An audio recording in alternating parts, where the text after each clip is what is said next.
Sister Laila live. Sister Laila live. Weekly for the show at the hour.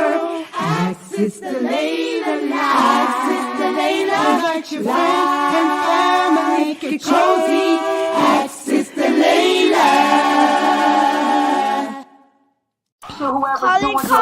And by the way, what are you getting up here today? Let's talk about it. Any other questions? This is gonna be good. Welcome to Ask Sister Laila Live. And by the way, what are you getting up here today? Let's talk about it. Wait a minute. Time for the Ask Sister Laila live show. This is Lines gonna are be now good. open. 862-370-2838. Ina alhamdulillah wa salat wa salam ala wa rasulullah. I'd like to welcome everybody to the Ask Sister Laila live show. And this is where you can join and ask your questions about Islam and inshallah get them answered. If you are on Facebook or YouTube or Twitter or LinkedIn or Twitch or even Rumble, all you have to do is type your questions on the screen and inshallah I'll answer them. Or also you can join our Sunnah followers Zoom room by going to www.sunnahfollowers.net. Click where it says join Zoom room and you can come in and type your question there to get it asked, or you can use the microphone if you like. Or you can go to the sunnahfollowers.net website and you can just click on the chat button and send your question that way too. You know, again, so just however you like to send the questions, you can do so. And inshallah, I will answer them. And since I don't have Sister Fame here, for those of you who join the Zoom room, you can just send the questions to me, type the questions there on the screen, and inshallah, I'll be able to read them and I'll see them and I can answer them, inshallah. Okay, so you guys can start typing your questions now if you have them. And as we wait for the questions to come, let me remind everybody that tomorrow is Saturday. And tomorrow we have the class with Sister Samat. She's going to be teaching the names of Allah. And I really encourage you guys to participate in her class because you guys are learning about the names and attributes of Allah in my Aqidah class. And so now when she breaks down those names meaning into English for you, inshallah, you'll be able to ponder them and apply them better. And her class is held at 10 a.m. Eastern Standard Time, 10 a.m. Eastern Standard Time. So make sure you guys are here for that.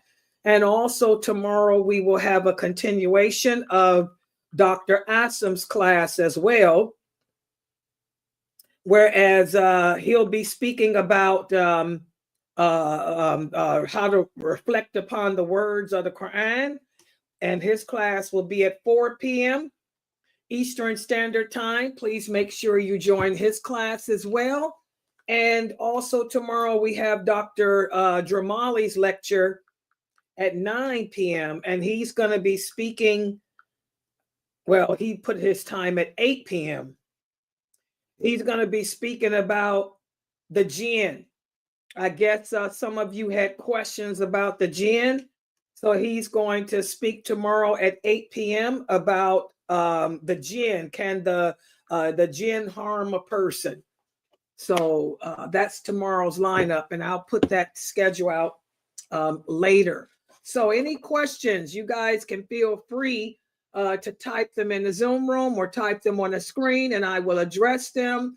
And there's one question here from Sister Amy already about the prayer.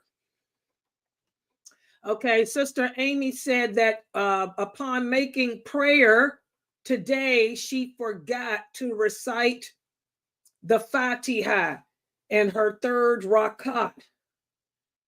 She didn't realize it until after the prayer had ended. So she wants to know, what do you do in a case like that? Okay, well, Sister Amy, as we've been speaking about in our series on the prayer, in order for your salats to be, your prayer to be accepted, you must recite the Fatiha in every rakat. Okay, she just typed also, it was the Isha prayer. She just prayed it not too long ago.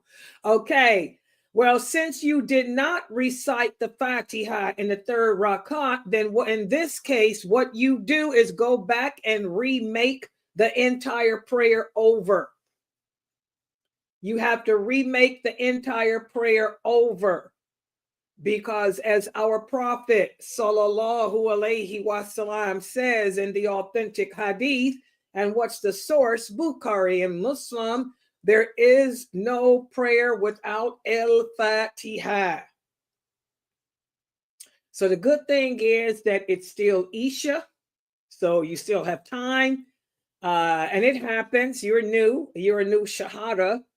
And we make those mistakes. It happens sometimes. It's a good thing that you caught it and remembered.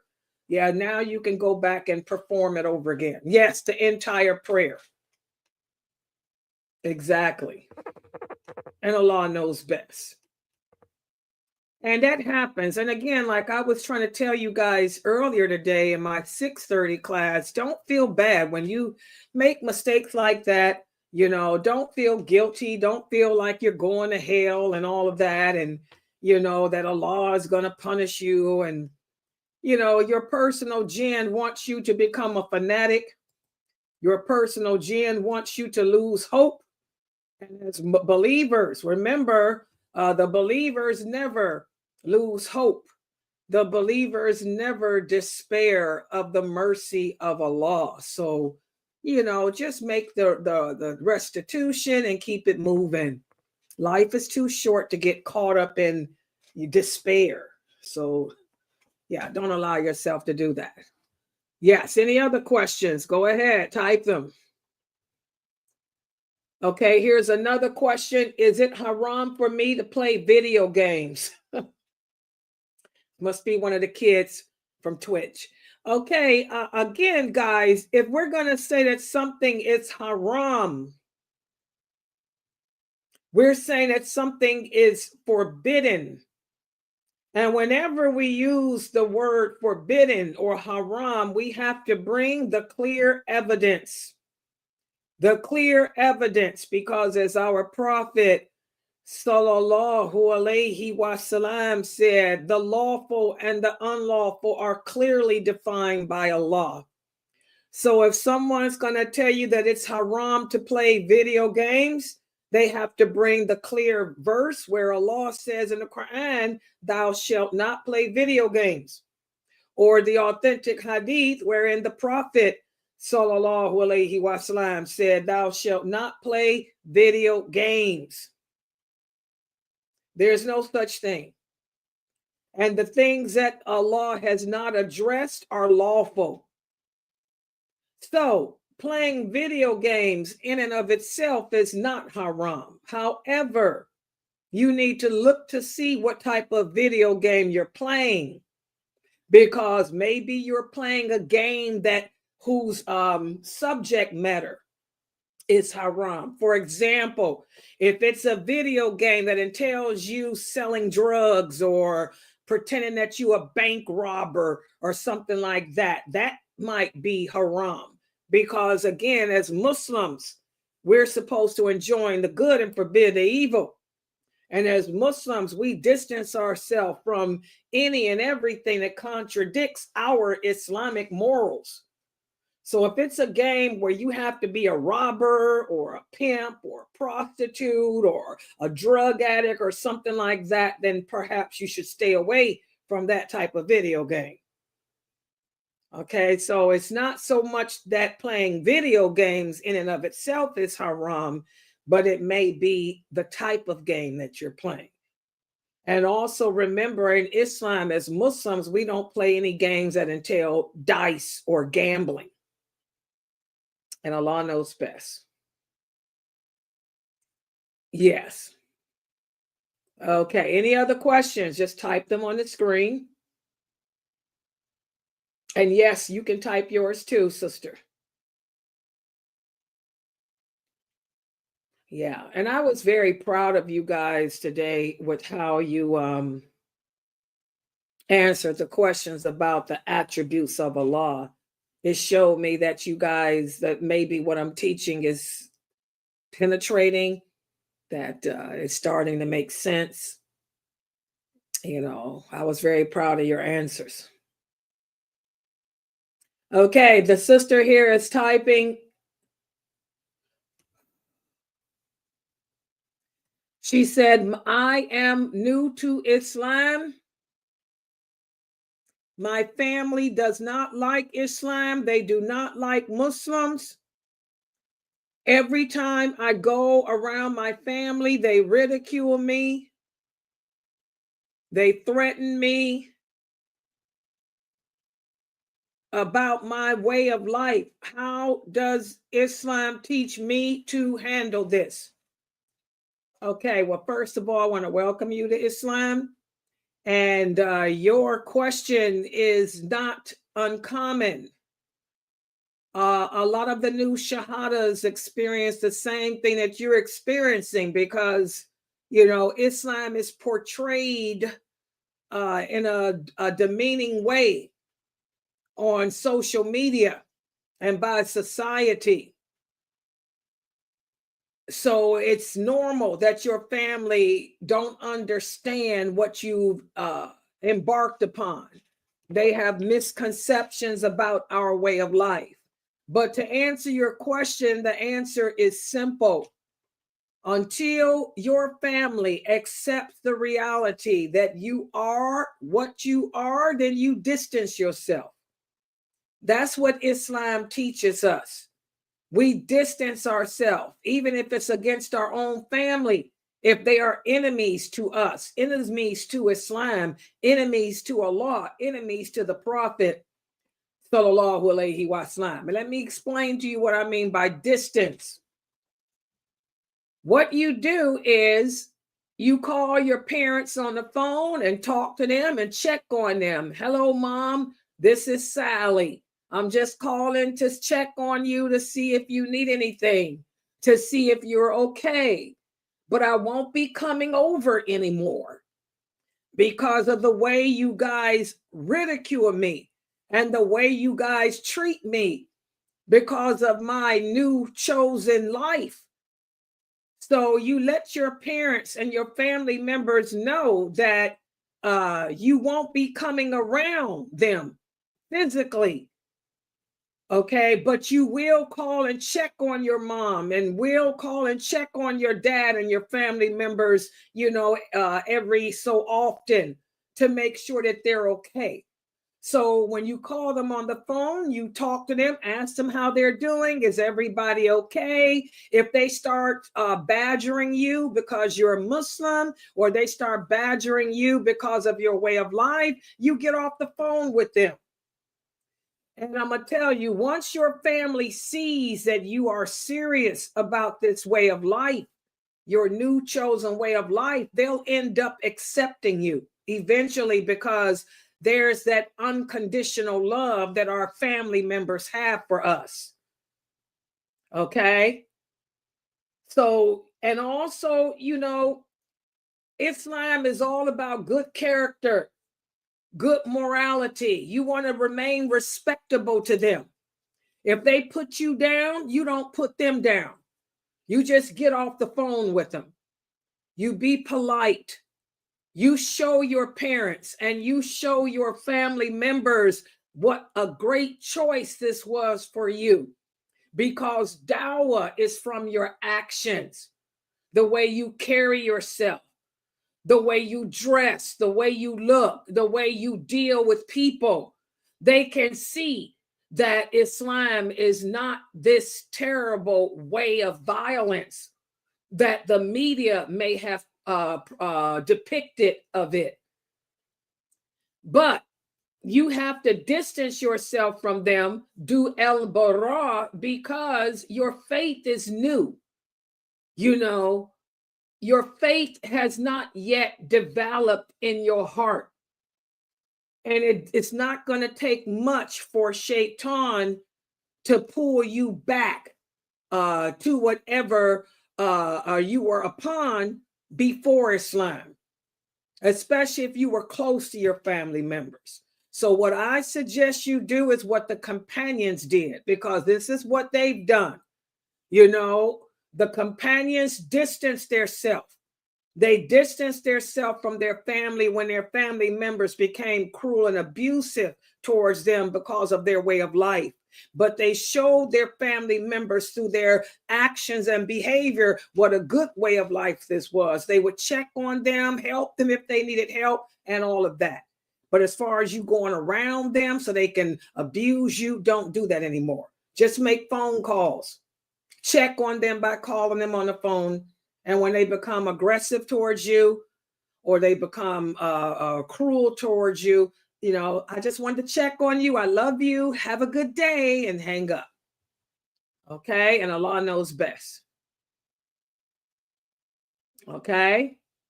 And I want to remind the people that's in the Zoom room, since Famay is not here, if you guys have any questions, just type them on the chat box and I'll be able to see it. I have the Zoom room open so I can see if there's any typing, because I don't have Famay here.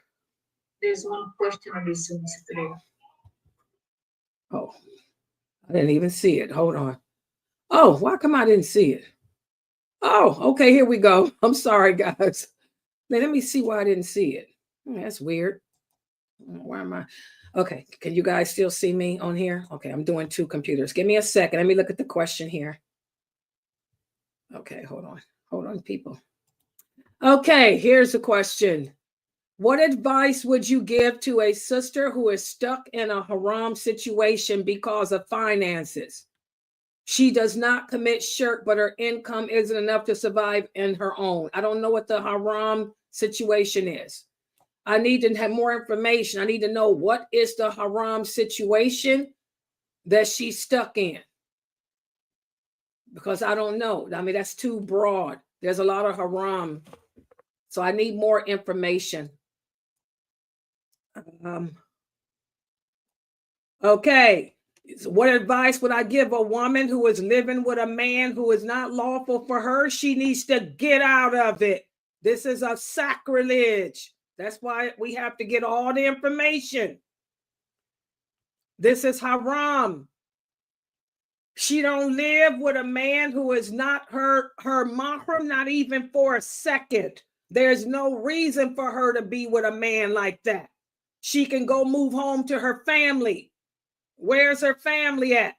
And this is one of the reasons why Allah is punishing us. I get these type of questions every day. There are so many so-called Muslim women shacking up with kafir men, having relations with kafir men, living with kafir men, or even living with so-called Muslim men as fornicators, adulterators. This is a sacrilege. You have the curse of Allah on you for that stuff.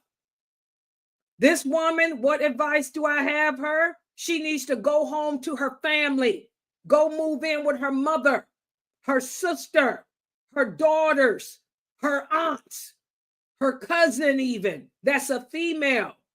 Or she can go to the YWCA and ask the YWCA.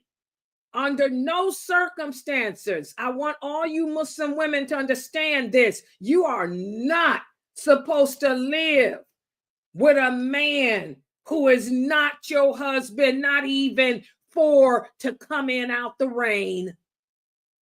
Not even to come in out the rain. The Prophet sallallahu alaihi wasallam said, any woman and man who are alone together and they are not mahram, shaitan is the third person. These two people are nothing more than fornicators. Even though they ain't fornicating, they're fornicating physically by being alone together. This is a sacrilege. It's also one of the signs of the last hour. It's also one of the signs before the war against Islam. The prophet said you'll find women and men who are not even married living together. Sick. Tell her she better get out of that man's house, pack her bags, and go home to her family. ASAP. And I don't want to hear about finances. Ain't no such thing as finances. Because guess what? We got the YMCA. Oh, yeah. We got the welfare system. Oh, yeah. We got emergency relief. Oh, yeah. All you got to do is go down to the welfare department, tell them you need emergency assistance. So that stuff don't work here. Okay? We do what we want to do. Don't blame it on finances. Blame it on your desires. And you Muslim women have to stop this. This is another one of the reasons why there's going to be more women in hell than men, because women are more hard-headed. Women commit more sins like that than men do. And they try to blame it on finances. When you got family, get your butt home to your family and leave that man alone. Is that man your God? Tell the sister, ask her, is that man her God? Is her love for him greater than her love for Allah? Allah tests us in accordance to our faith. He knows you can fool yourself, women, but you can't fool Allah. Yeah, so that's my advice to her. Get out of it, go home. That's my advice. Let that man go and go home. All right. Also, let me see the next part of the question. Wait, let me get back to it. I got to come back in soon. Yes, we have to come down on these women. If y'all see it's too many people. She ain't got no family members. She's all alone in the world.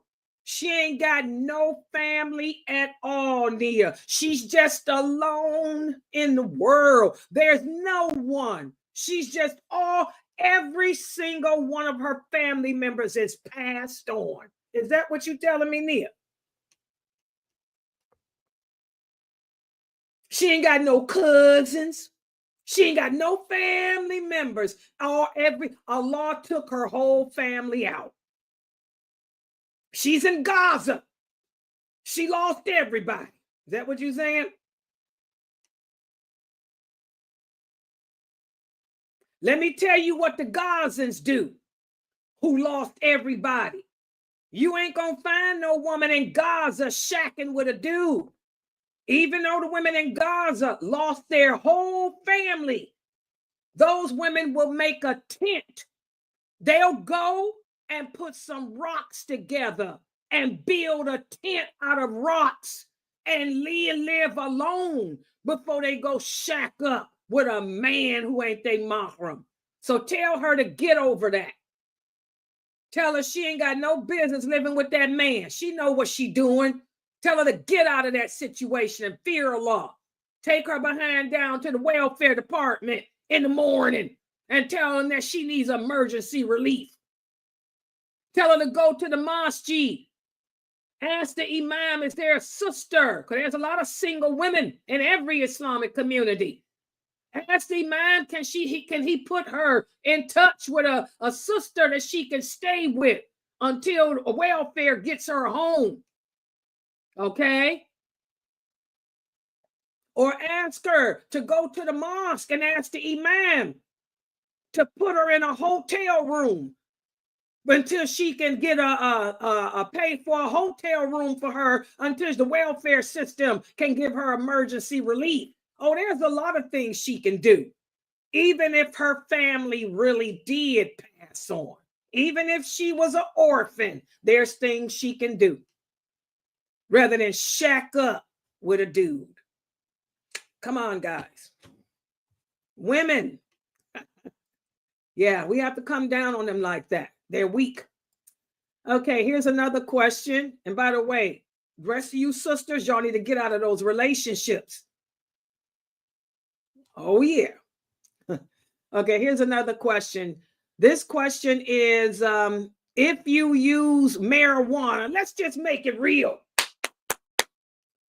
If you are smoking weed for medical purposes, is it okay to eat the weed too? To answer this question, marijuana is haram, haram, haram. There's no such thing as medical purposes. This is another one of the signs of the last hour. Allah says the people will make drugs and alcohol lawful and give them pretty names like medical as an excuse to smoke them and use them. None of you should be smoking or eating marijuana for no reasons, because as the prophet said, there is no cure in anything that Allah made haram. There is no doctor on planet Earth who will tell you that smoking marijuana is curing you of a disease, because it's not a cure for nothing. All it does is make you high so that you can forget the pain. So this is a big sin. This is one of the 10 commandments. Thou shalt not take intoxicants. Okay? This is a major sin. Allah does not answer the prayer nor accept any prayers of anybody who is taking intoxicants. This is why this person is probably sick. Maybe if this person leave the drugs alone, Allah would listen to that person's supplication and try to cure them or treat them. But under no reasons are we allowed to take intoxicants. Allah says that in the Quran, and that's one of the 10 commandments. And as the prophet said, Allah did not, I repeat, Allah did not, I repeat, Allah did not put a cure for any sickness in anything he made haram. What's the source? Bukhari and Muslim. So we Muslims got to let these drugs go.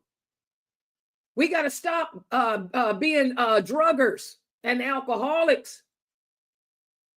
The Prophet sallallahu alaihi wasallam said there will be some people who will be raised up as kafirs on the day of judgment. One such person is the person that's addicted to alcohol or addicted to intoxicants. That person will be raised up as a kafir. Why? The prophet said because he took his love for alcohol, or he took his love for those intoxicants over his love for Allah. So I've given you a lot of dalil. I've given you Muslims all the evidence. Under no circumstances do we take marijuana, opium, cocaine, crack, alcohol, or anything else. The Prophet Muhammad also said, for those people who claim that there's some good in the intoxicant, the Prophet Muhammad said the harm outweighs any good in it. What's the source? Sahih Muslim. He said, for those who say that there's benefit in the intoxicant, he said the harm outweighs any benefit, and Allah doesn't put no cure for any sickness in anything he made haram, and Allah knows best. So y'all got to let them drugs go. That's why your supplications are not getting answered, Muslims. Stop doing drugs. Teach your children to say no to drugs too. This is a big problem, and Allah knows best. Okay? Yeah, the brother here say, God, Sister Laila, you gave so much dalil. He said, I'm throwing away my edibles. What were you doing with edibles anyway? Brother, yeah, y'all better leave them drugs alone. What's wrong with y'all? Smoking drugs, weed, marijuana. The way that stuff stank, I don't even know how y'all would put that in your body. It smells like hell. You can walk past a person that's doing weed, smoking that crap. Oh, it stinks so bad. It makes me, I go, want to throw up. I don't know how y'all put that filth in your body. Like the Prophet Muhammad said, the harm outweighs any benefit that you think is in it. Yeah, it smells horrific. Plus, it messes up your head. Oh, when you ride in the street, one of the things I hate is to be at a stoplight. I'm sitting at a stoplight waiting for the light to change. I got my windows down in my SUV. I'm kicking it. And then somebody drives up and you smell this horrific smell. That stuff stinks so bad. And then when you drive off, it travels in the air. You still smell it for 10 minutes. How dare you people put that crap in your body? Oh, it's just disgusting. Yeah, and Allah knows best. But no, we don't do drugs at all. There's no such thing as using any intoxicant for a medical purpose. That's what the Kafirs do, not us Muslims. It's haram. Okay, let's see what else we have. Here's another good question. By the way, these are good questions the sister's bringing me. Okay, here's another question. Do I have to redo my prayer if I forget to set an intention? Okay, this is another, boy, you got some good questions here, Sister Nia, from these sisters. Whoever these sisters are, tell them may Allah bless them. They got some really good questions here. Okay, this is another excellent question, especially for my new shahadas. I want you guys to remember that intentions are in the heart. You do not have to verbalize your intentions out loud to pray. The simple fact that you got up and went to make wudu, that's intention. The Prophet sallallahu alaihi wasallam said intentions are followed by actions. So you'll find a lot of the Sufis and innovators, they'll teach you new shahadas. Let me see if I can remember. You convert to Islam and they'll tell you, oh, when you go to pray, you have to say niyat, nuwayl wa nasalli salatul isha, arba rakats fard salat inshallah. This is not true. We don't verbalize anything. We don't say nothing. The simple fact that you know it's time to pray and you're getting up, going to make the prayer, that's your intention. Okay? So this is another excellent question from these sisters. They always get the best questions here from our Zoom people anyway. Okay? But mashallah, exactly. So tell her that no, she doesn't have to redo anything, because the simple fact that she knew it was time to pray and she went to pray, that's her intention. Okay? Mashallah. These are some excellent questions. Okay, I'm going to hold her. Keep putting them up there for me, Sister Nia. Put them up there so I can see. These are excellent. You got the best questions. Okay, let me go in here to look on YouTube to their questions too. Let me take one from them. Sister Saba, wa alaikum salam. She said, how to get rid of jealousy. Oh, this is something that all human beings suffer with.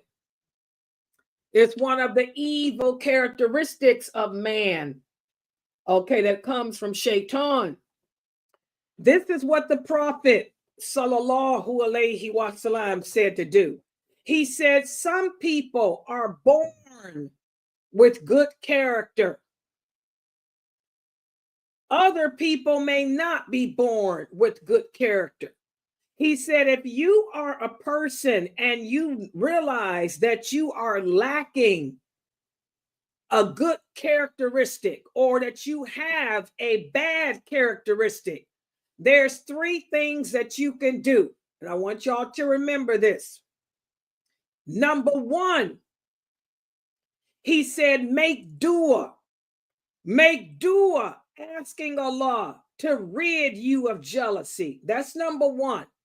Every day when you make your prayers, when you are prostrating or bowing, ask Allah to remove jealousy from your heart.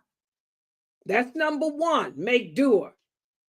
Number 2, the Prophet sallallahu alaihi wasallam said, surround yourself with good Muslims who have the characteristic that you need or who don't have the characteristic that you need to get rid of. So make sure that you are surrounding yourself with Muslim women who don't suffer with jealousy. That's number 2. And then the third thing that our Prophet sallallahu alaihi wasallam said that we can do to rid ourselves of a bad characteristic is, he said, pretend that you're not jealous. He said, because eventually, after pretending to not be jealous, it will eventually disappear. And the source of this is Sahih Muslim too. Okay? So those are the 3 things you can do to rid yourself of jealousy. Number 1, make dua every day, asking Allah to take it away. Number 2, make sure that you're not hanging around women who are jealous. And number 3, pretend that you're not a jealous person. And Allah knows best.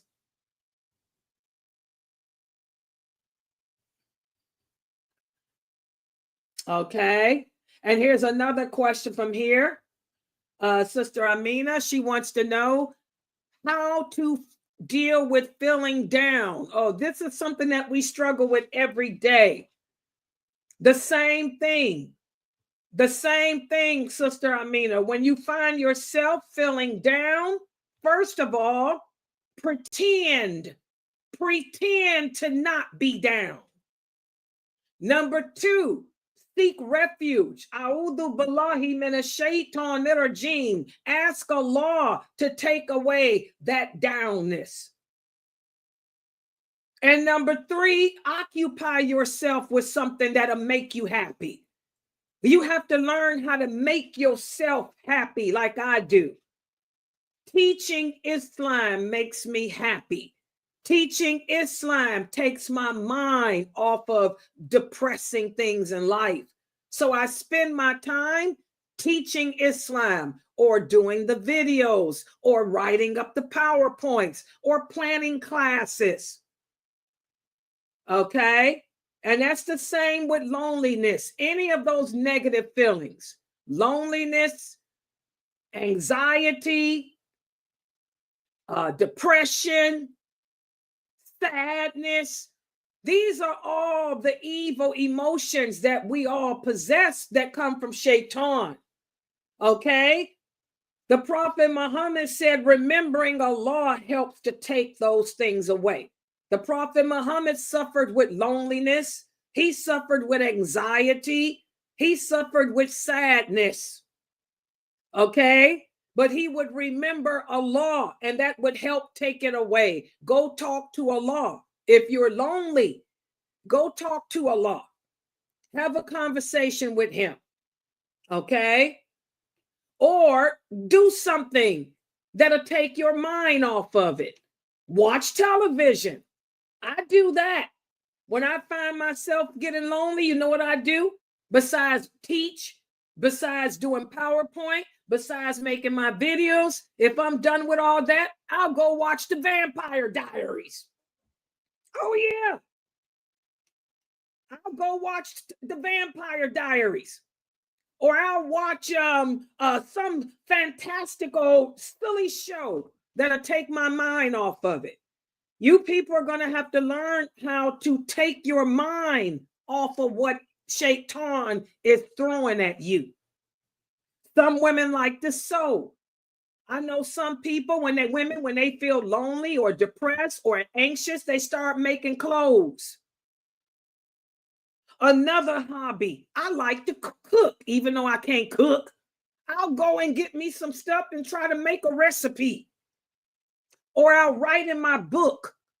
You know, you have to find something, guys. When Shaitan whispers to you to go through those negative feelings, you have to do the opposite of what he's telling you to do. Pretend that you ain't that way.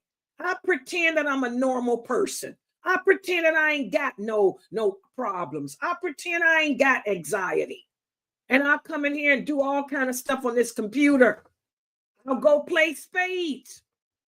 If it's still bothering me, I'll go on the internet and play spades with somebody. There's so many things you can do to overcome these negative emotions.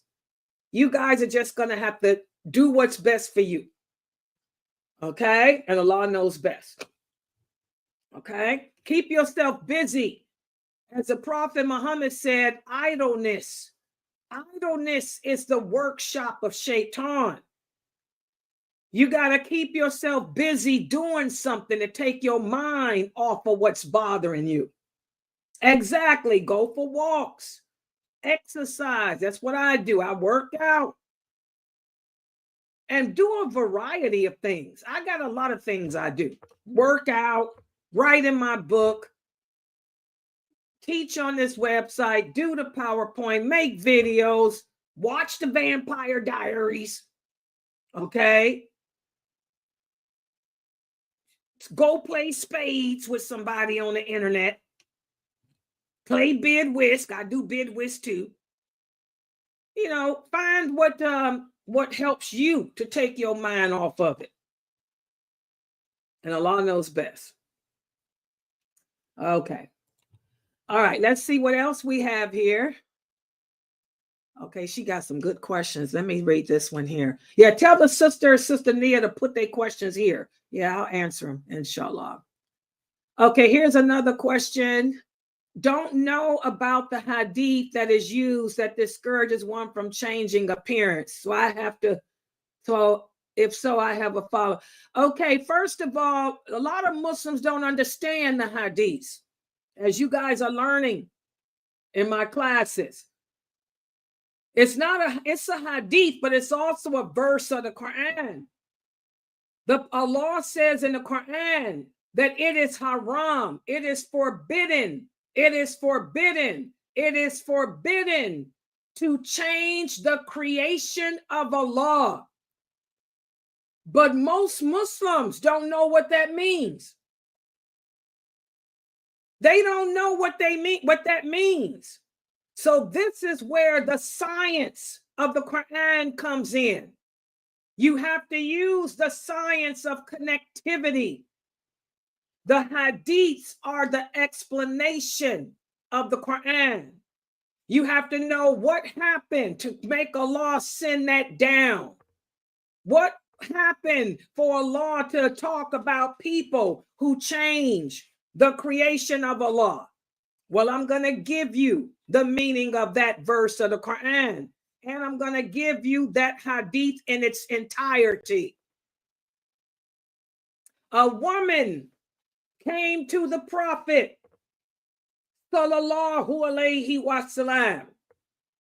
She said, "O Prophet of Allah, my daughter is getting married. My daughter is getting married, but her hair has fallen out because she got the measles, and the measles have caused her hair to fall out of her hair. So, can I put a wig on her? Can I give her some fake hair from a wig?" The Prophet sallallahu alaihi wasallam said no. He said, Allah has cursed the women and the men who change the creation of Allah. That's what that hadith is speaking about. And later, the companions understood. Later, after the Prophet Muhammad sallallahu alaihi wasallam had died, when Islam spread under the caliphate of Abu Bakr, Islam spread through the Roman Empire, Islam spread through the Persian Empire, and as the Syria, Iraq, and those countries converted to Islam, remember, Medina was the center of knowledge. Y'all see how I'm giving y'all the history. You have to know the history of this religion. Okay? As Islam spread, Ibn Abbas, may Allah be pleased with him, he set up a school in Medina where he taught Islam. We talked in our other class how Ibn Masud, may Allah be pleased with him, had a school in Kufa. Okay? Well, as Islam spread and the Romans converted to Islam and the Persians converted to Islam, the people would come to Medina to learn the religion. Ibn Abbas had a school, and there were some of his students who were new to Islam. They asked him about this verse. They said, "Oh, Ibn Abbas, what does it mean to change the creation of Allah?" Are you listening to me, Nia? And I hope the rest of you Muslims around the world are listening, because I get so sick and tired of hearing people that don't know this religion give you their Sufi or fanatical broke down interpretation, which is totally wrong. Ibn Abbas, may Allah be pleased with him, explained to his students. He said to change the creation of Allah means to take on the appearance of something other than a human being. To take on the appearance of something other than what Allah created you to be. Okay? He also explained, and by the way, what's the source of this? Sahih Bukhari and Muslim and Muwatta. Muwatta, Bukhari and Muslim. You gotta learn them hadiths. You gotta learn the history of this deen. It ain't about no fatwa from Islam Q&A. Okay?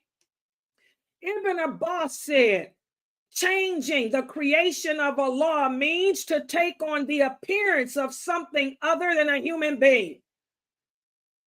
He said, many of you convert to Islam and you ask why you can't wear a tattoo.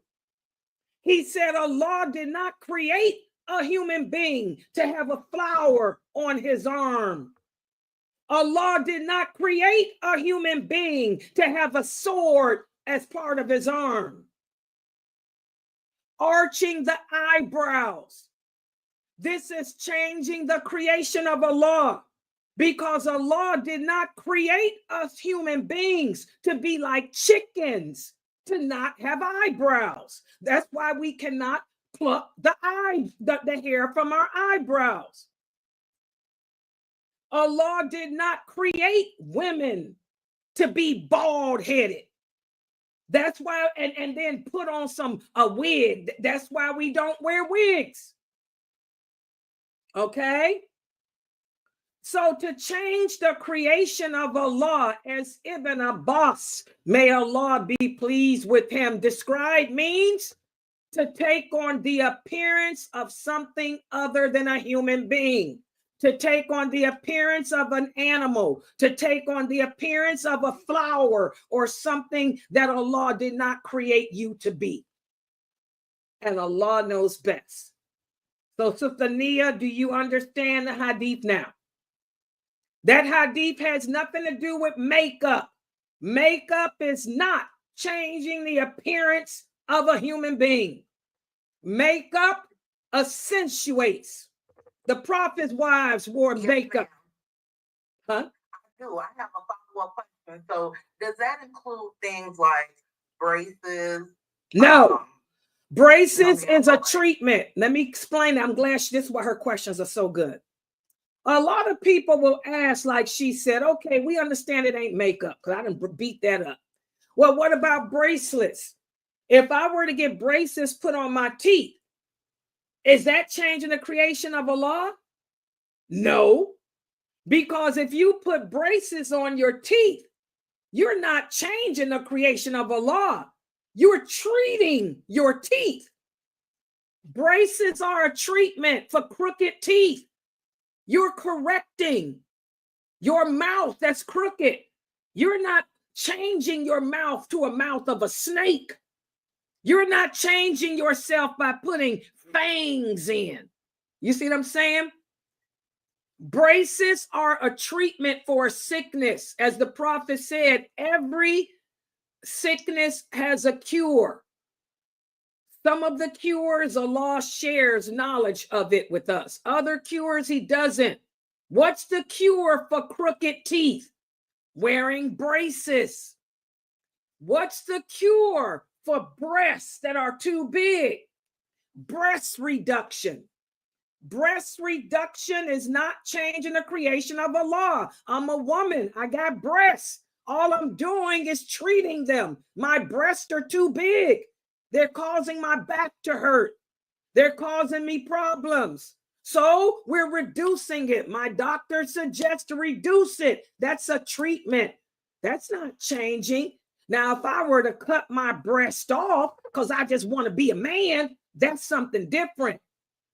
And this is what Muslims today don't understand. The difference between treating a sickness and taking on the appearance of something other than a human being. Okay, so teacher, one more question, please. So what about people who have weight loss surgery? I've had weight loss surgery. Again, the Prophet sallallahu alaihi wasallam said there's a treatment for every sickness. What's the treatment for obesity? Weight loss surgery. See, somebody told me just don't eat. Don't eat. Whoever told you that, that's why that person is not a doctor. And remember, Allah says, ask the people of knowledge. Whoever told you that is not a person of knowledge. You should have asked a doctor. A doctor is a person of knowledge. He would have told you, if you're obese, you're going to die. But thanks to Allah, Allah has revealed to us what we can do medically to help you to lose your weight and save your life. And it's called weight reduction. And they got other things now too. They got shots you can take too. They got the other things they can do. Knowledge comes from Allah. When it comes to sicknesses, that's not changing the creation of Allah. It would be changing the creation of Allah if I made you into a fat elephant. If I gave you a trunk and gave you a butt like an elephant and made you have 4 legs, now I've changed the creation of Allah. But weight loss surgery is a treatment. It's a medical treatment. It's a treatment for a sickness, which is not the same. That's why we have to learn these hadiths. And we have to ask the people of knowledge. Don't waste your time with ignorant people. When it comes to sickness, the prophet said, whenever you are experiencing a sickness, what's the source? Bukhari and Muslim. He said, whenever you have a sickness, go seek a doctor's opinion. That's what the prophet said. Obesity is a sickness, just like anorexia is a sickness. So if you are suffering with obesity, Sister Nia, go see a doctor. That's the person of knowledge, not a man who don't even know his head from his toe and probably don't even know what la ilaha illallah really means because he don't believe in the lordship of Allah. Okay. You guys understand? Yeah, see, that's what happens. And this is what we were speaking about in our class today. How just like the people distort the Quran, they distort Allah's names and attributes, they distort those hadiths too, because they don't know who, what, where, when, how. Remember, we talked about that in our Mechalcidic class. The same science that is used for the Quran is used for the hadiths too. You have to know who, what, where, when, why. You have to know what happened to make the prophet say what he said. You have to know what he was talking about. You have to know which hadiths connect. Because there's thousands and thousands and thousands of hadiths. You have to know the whole story. Many of these hadiths all come from the same khutbah. You have to know the khutbah. Okay? So don't sit there and take your knowledge of Islam from just anybody. You ask the people of knowledge. And when it comes to the human body, when it comes to your health, the prophet says, seek a doctor's opinion. Seek a doctor. Okay? Okay, let's see. Let me take a couple of questions here. Once we are in the graves, are we punished for sins? Yes. For those of you who don't know, because I taught a whole class on this, when we die, we do not go straight to heaven. We do not go to sleep like the Christians say and wake up in heaven. No. When you die, you're going to either spend your time in the hellfire until the day of judgment, or you will be in the form of a green bird flying around the throne of Allah on the day to the day of judgment. Either or. There's no such thing as going to sleep and just waking up. Either you're going to spend from that moment until the day of judgment in hell, or you will be the green bird, depending on how you practice your religion in this world. The punishment of the grave, you either going to be punished in that grave until the day of judgment, or you won't. And Allah knows best. Okay, let's look at the next question in here. Hold on, let me go back to this. Yeah, so if a woman needs weight reduction, you need to get it, sisters. I had it done. I recommend it, because if you don't get it done, you're going to die of a heart attack or stroke. And Allah is going to ask you why you didn't. Remember, we're supposed to do everything in our power to save our life. Okay? Your body is an amanah. It's a trust between you and Allah. Allah is going to ask you why you didn't have weight reduction surgery. He's going to say, I sent the treatment for obesity. Why didn't you seek the treatment? Why did you just let yourself go and die from a heart attack? Because you didn't know. Why didn't you know that it was lawful? He's going to ask you, why didn't you know that weight reduction is lawful? You were supposed to know what's lawful and what it wasn't. I allowed you to live for 40 years on the earth, and you didn't learn what the lawful and unlawful were? Yeah, Allah's going to throw all that stuff back up at us. So you better go see a doctor. And let's stop listening to these men who don't know what the heck they're talking about. And Allah knows best. Let's see what else we got. Okay, here's another one. If I'm making up my fast from Ramadan, can I fast on Friday? Okay, this is another excellent question. Again, we have to understand these hadiths. The Prophet sallallahu alaihi wasallam said, do not fast on Friday unless you fast either the day before it or the day after. That hadith is authentic. But he's talking about a voluntary fast. He's talking about a voluntary fast. Now, let me give you the story, the who, what, where, when, why behind the hadith. One day, the Prophet sallallahu alaihi wasallam came home to visit his wife Zainab, and he wanted to spend some time with her, some intimate time with her. But she told him she was fasting. He said, "Did you fast the day before?" She said, "No." He said, "Do you intend to fast tomorrow?" She said, "Not really." He said, then break the fast. He said, "Because we don't fast on Friday." It was a Friday, unless you fast the day before or the day after. And that was a voluntary fast she was doing. Ramadan is not a voluntary fast. I repeat, Ramadan is not a voluntary fast. I repeat again, Ramadan is an obligatory fast. So you have to make the days of Ramadan up.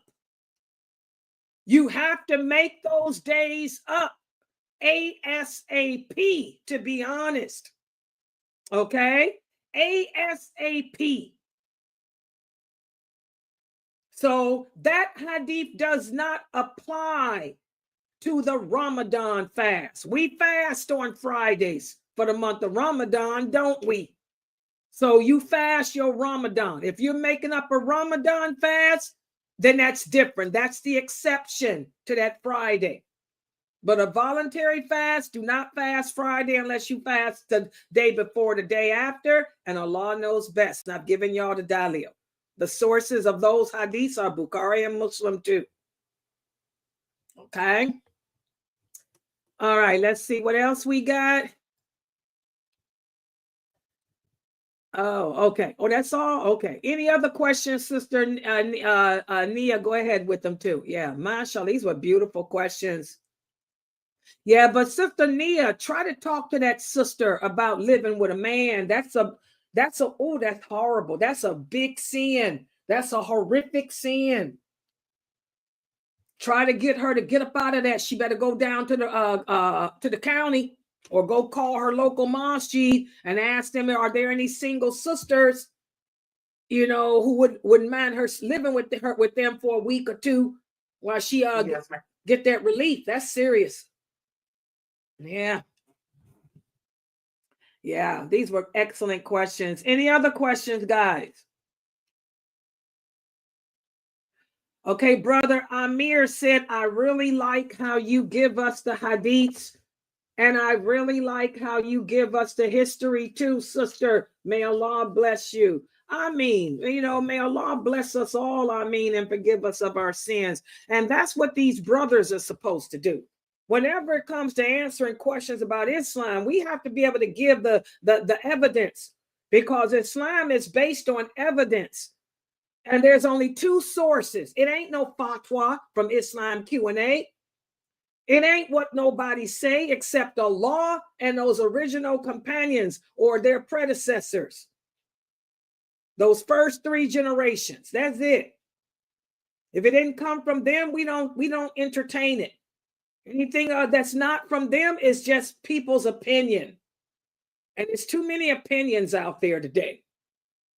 Yeah, these are the days of fitan. Too many opinions out there that's taken us away from Islam and its truthfulness. Yeah. Okay, sister, I got one more question. It's a long one. Is it okay if I say it instead of write it? Yeah, go ahead. Yeah. Okay, so here I'm noticing I've only been under the fold of Islam for a year, alhamdulillah, and I've been noticing that, brothers are starting to, ask, am I, available for marriage and stuff like that. Is it proper to just, literally, like, the only thing that I say is contact my wakil, and then give a phone number and then stop all conversation, because they be wanting to talk every day, and I don't want to talk to them. That's the way you do, and that's how you know that they ain't the kind of marry, right? Because there ain't no courtship, there ain't no boyfriend girlfriend, there ain't no dating in Islam. You did the right thing. If a brother wants to know, or if you are available, if he was a decent brother, he wouldn't ask you anyway. He would do just like Brother Shaheed did. He would come and say, can I have the number for your guardian? And you give him that phone number and that's it. Your guardian takes it from there. But no, you don't have no phone conversations. Otherwise, you would end up like that sister that's living with some man that she shouldn't be living with. That's how we end up in those type of situations. But no, ain't no girlfriend, no boyfriend, no dating. And one of the sisters asked that last week. Remember that question about which is better, a convert or a non-convert? It depends. Like I told a lot of the sisters who were born Muslim, a brother that's a convert don't understand that. They don't understand that you can't call me on the phone. Either you marry me or let me go. If we get married today. If you know through my guardian, if you ain't going to marry me, then what are you talking to me for? You know, some of the convert men got a problem with that because they used to dating or whatever they used to doing. Okay, so no, the way you're handling is the way it's supposed to be. You know, here's my guardian's number. Keep it moving. Don't contact me. Keep it moving. We're not kafir women. Don't treat us like a backdoor woman. We're better than that. Treat me with dignity. Treat me with the respect that Allah said that I am due. I am not a convert. I am not a kafir. You either marry me or go about your business. Hello. That's the attitude that you sisters are going to have to adopt. Seriously, we got to be tough. We're living in the days of fitting where people have made a mockery of this deen. Y'all see what's going on with famous men. Look at these famous brothers caught up in sexcapades. It's time to get serious. We can't play with our religion no more. It's time to get serious. And you sisters have to demand your respect. If they can't treat you like a Muslim woman, bounce. What you trying to talk to me for? That means you ain't worthy of me. Bounce up out of here. Go find you a kafir to play with. We got to be tough today, especially with what's going on in the news with these famous personalities. Yeah, that bothers me. Yeah, it's bothering you too. Yeah, it should bother all of us. All of us sisters hearing what these brothers are doing.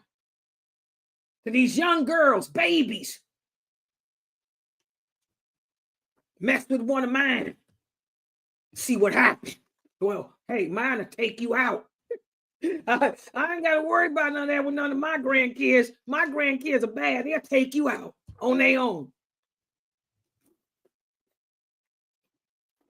Yeah. They would. They'll take you out on their own.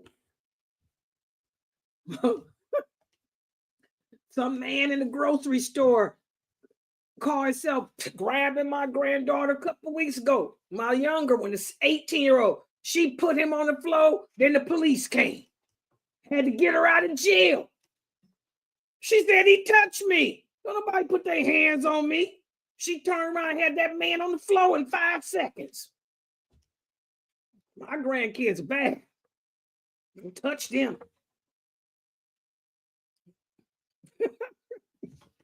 Yeah. Yeah. Any other questions or comments, guys? Let me check Zoom again. Hold on. Let me get back in here. Do we have any more? Yeah. Islam. Okay. Okay. Here's another one. Does all marriage happen in person? I don't know what you mean. What do you mean? I saw of a sister's story, just watching her story, and her spouse, I guess, I don't know how they family got it together, but she got married while he was in they were in different countries. Is that okay? The Prophet Muhammad sallallahu alaihi wasallam married his wife Habiba through a letter.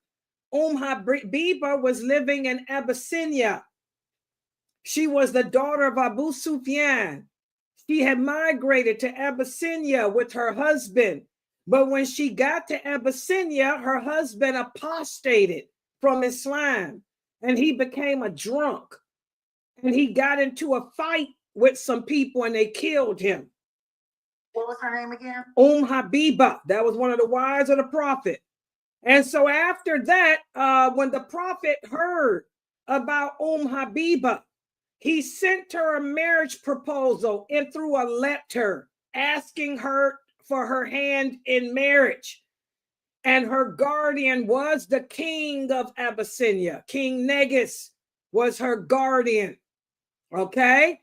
Nothing in Islam says that we're not Christians. We don't get married the way Christian people do. We don't walk down an aisle. We don't have wedding rings. And we don't have to be present.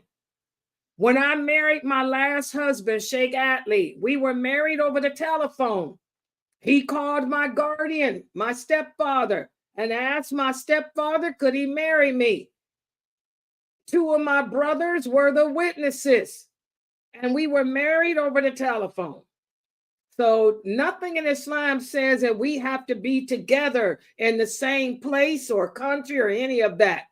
In order for a marriage to be valid in Islam, you have to have a guardian, you have to have a dowry, you have to have 2 Muslim male witnesses. Did I name everything, guys? Those are the conditions of a valid marriage contract. Nowhere does it say you have to be in the same place or something. Okay? And Allah knows best. So that's not Islam. We're not Christians. We don't get married, nothing like them.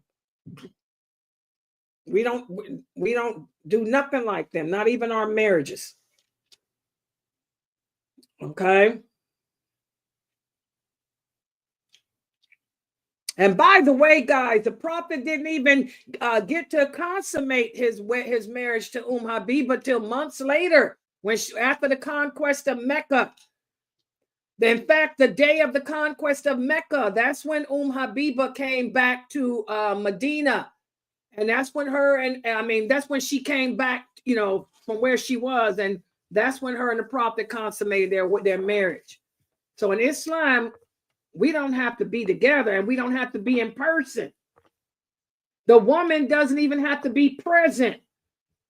I can appoint somebody like I did in my case, my stepfather. My stepfather handled all that. I got married to Sheikh Ali through my stepfather and my brothers. I didn't handle none of that. Okay? I wasn't even around. Okay? So our marriages are different. But you have to have the guardian. Your guardian takes care of all that for you. And Allah knows best. Yeah, any other questions?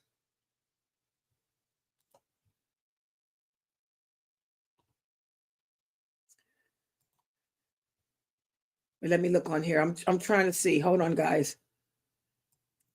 That was all for that one there. Okay. All right. Okay, yeah, go ahead. Who is that?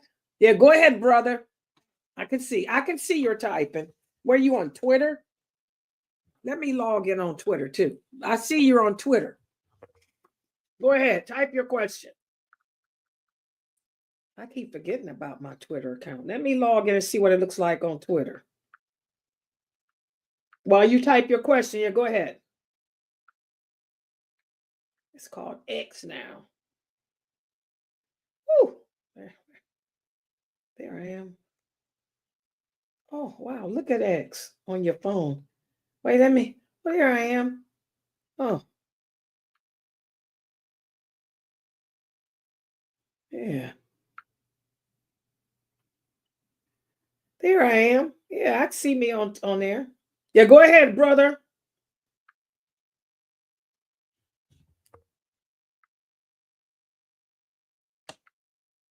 While I look at myself on here. Yeah, go ahead, brother. Yeah, I'm on here. Where you at?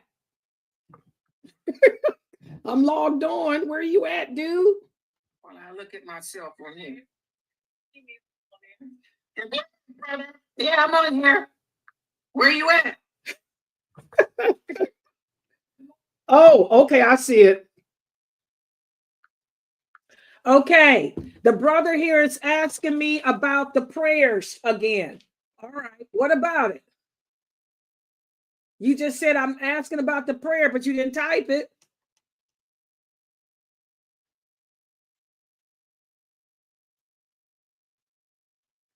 Oh, okay, yes, and I'm glad you're asking this. He said, I am a new Shahada. I apologize. I'm learning how to work this. He said, I was here for the class last week. You said that we do not pray those prayers until the Abin. I think you're trying to say Adhan. Yes, I think he's talking. Yeah, the Adhan. Is that what you're talking about? Then we did the class on the Sunnah prayers. Exactly. Let me go over that again. I'm glad you asked that. I want all the new Muslims and the old ones too, but particularly the new ones, to understand. Allah says in the Quran, each prayer has its fixed time. Each prayer has its fixed time. And our Prophet Muhammad sallallahu alaihi wasallam explained what that verse means in the hadith. He said, when Allah says every prayer has its fixed time, he said, Dhuhr begins with its Adhan. And you have until the Adhan for Dhuhr to pray, of Asr to pray Dhuhr. Asr begins at the pronouncement of its Adhan. And you have until Maghrib to pray Asr. Maghrib begins with its Adhan. And you have until Isha to pray Maghrib. So that shows that each prayer has its fixed time. Now I'm going to break it down in more English. Dhuhr means afternoon prayer.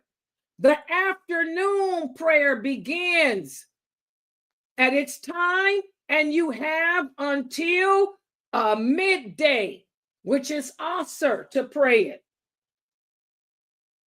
Asr begins at midday, and you have until sunset.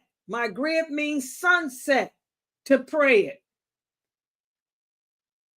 Maghrib begins at sunset, and you have until the night falls to pray it. Isha means night.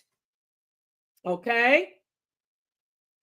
So that's what's meant. So that means you can pray those prayers anytime within that time frame. If you make Dhuhr, say the Adhan for Dhuhr comes in at 12 o'clock. And the Adhan for Asr comes in at 4 o'clock. You have between the hours of 12 and 4 to make Dhuhr. That's the first part of the answer. And since each prayer has its fixed time, that means the sunans of that prayer does not begin until that prayer begins. So if Dhuhr comes in at 12 o'clock, you have to wait until 12 to pray the Sunnah rakats of Dhuhr. Because if you prayed those Sunnah rakats before 12, you were not praying the sunans of Dhuhr. You understand?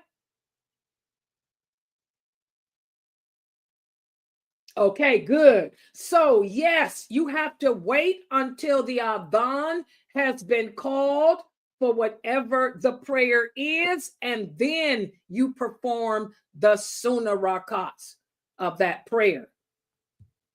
Otherwise, you're not praying the Sunnah rakats of that prayer, because each prayer has a fixed time, and Allah knows best. You understand? He said it's clear. He said you broke it down clearly for me. Good job. And we're going to talk about that again on Monday. because I want to make sure that all the new shahadas understand that. So I'm going to go over that again on Monday with you guys. Okay. Okay, here's another question. Wait a minute, hold on. Okay, my allergies are off the hook. If your voice has been used as a source of temptation and men lust from your voice, what can I do? Okay, first of all, this is another example. Sister Nia, another example as to how we don't understand the meaning. Allah tells us in the Quran, not only do we as Muslim women have to cover up our bodies publicly, but also for our protection when we speak publicly. Allah commands you in the Quran to make your voice loud and strong and intimidating. Loud, strong, intimidating. That's the meaning of that Arabic word. Because now we're going to go into the history. Why did Allah say that? Because before Islam, women were viewed as nothing but cattle. Women were treated like dirt, as you guys know, sexually. And in order for a woman to even be acknowledged, she had to behave in a way that would be admirable to a man. Well, Islam liberated us women from that. No longer do we have to sell ourselves to be acknowledged. No longer do we have to prostitute ourselves as women to be acknowledged. So Allah commands us as Muslim women that when we go out publicly to carry ourselves with dignity, with humility and balance. So I don't have to be soft and seductive and prostitute myself to get a man to wait on me in the grocery store, like the women had to do back in the 6th century. Because Allah says you never know what sickness lurks in the heart of a man, because men are weak. They're weak sexually. So when we go out and we speak, your voice should be like mine. You have to make your voice loud, make your voice serious, make your voice intimidating, not aggressive. My voice is not aggressive. My voice is loud and intimidating, because that will cause the men to back away. That'll cause those men who have weakness in their heart to go after some woman that's not strong. Sister Nia, you do not have a Marilyn Monroe voice.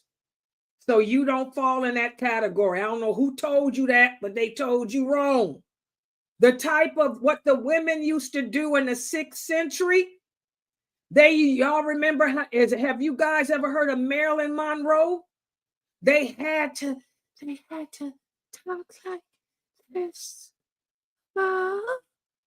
That's how the women had to talk back then in order to be acknowledged. Nia, you do not talk that way. So whatever idiot told you that you have a seductive voice, he's nothing but an idiot. And Allah knows best. All right. Does that answer your question?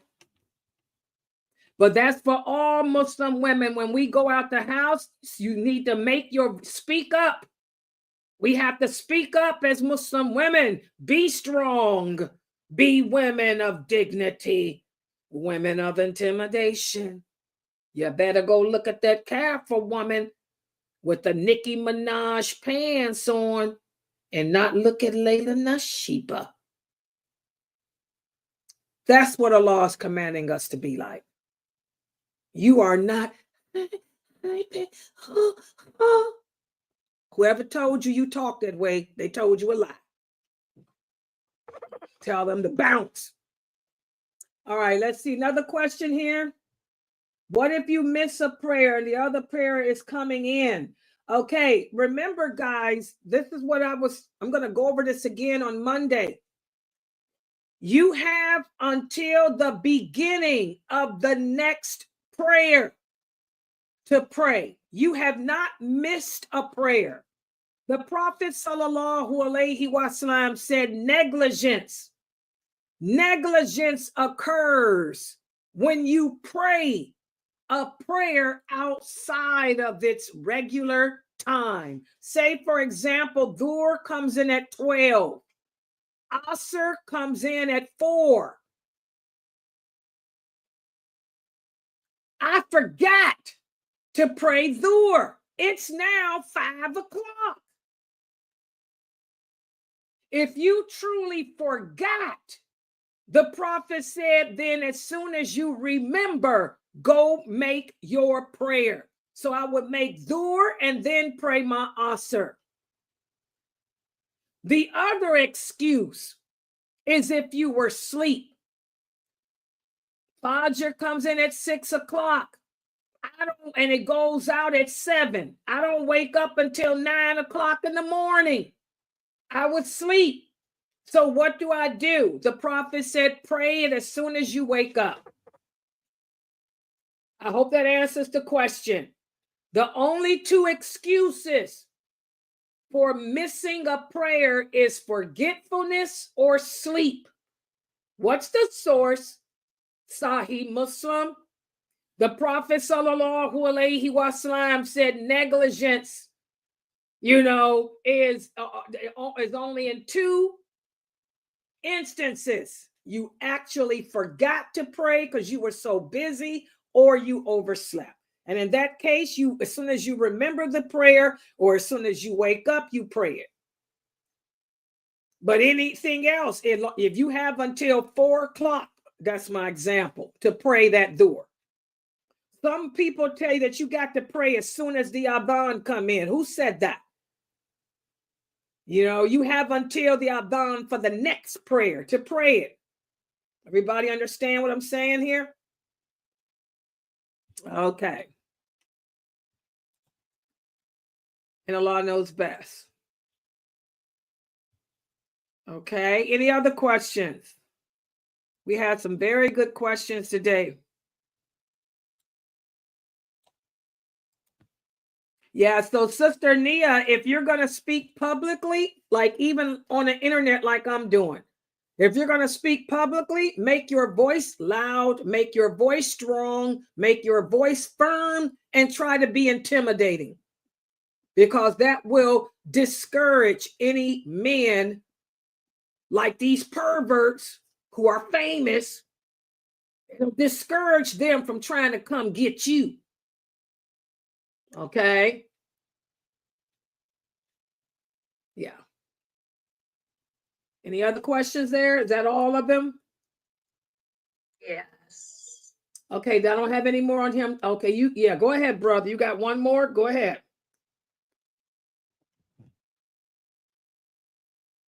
Nia had put her hands up too, Laila. Who? Nia. She put her hand up. She's the one I've been answering. No, she's fine. She's the one I've been answering all these days. She's fine. Go back to sleep, Anissa. Yeah. Go ahead, brother. I'm waiting. Yeah, go ahead. Okay, the night prayer.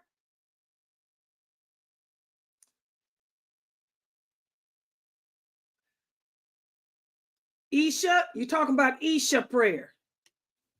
Isha, this is another misconception. I don't know how these brothers get this, because they don't know the hadiths. There's a lot of men out there who will tell you that you only have till 12 o'clock to pray Isha. That's not true. I don't know where they get that from, because that ain't what the hadith says. I just gave you the hadith. You have until Fajr to pray the prayer of Isha, and that's based on the authentic hadith I've been quoting all this time. Okay?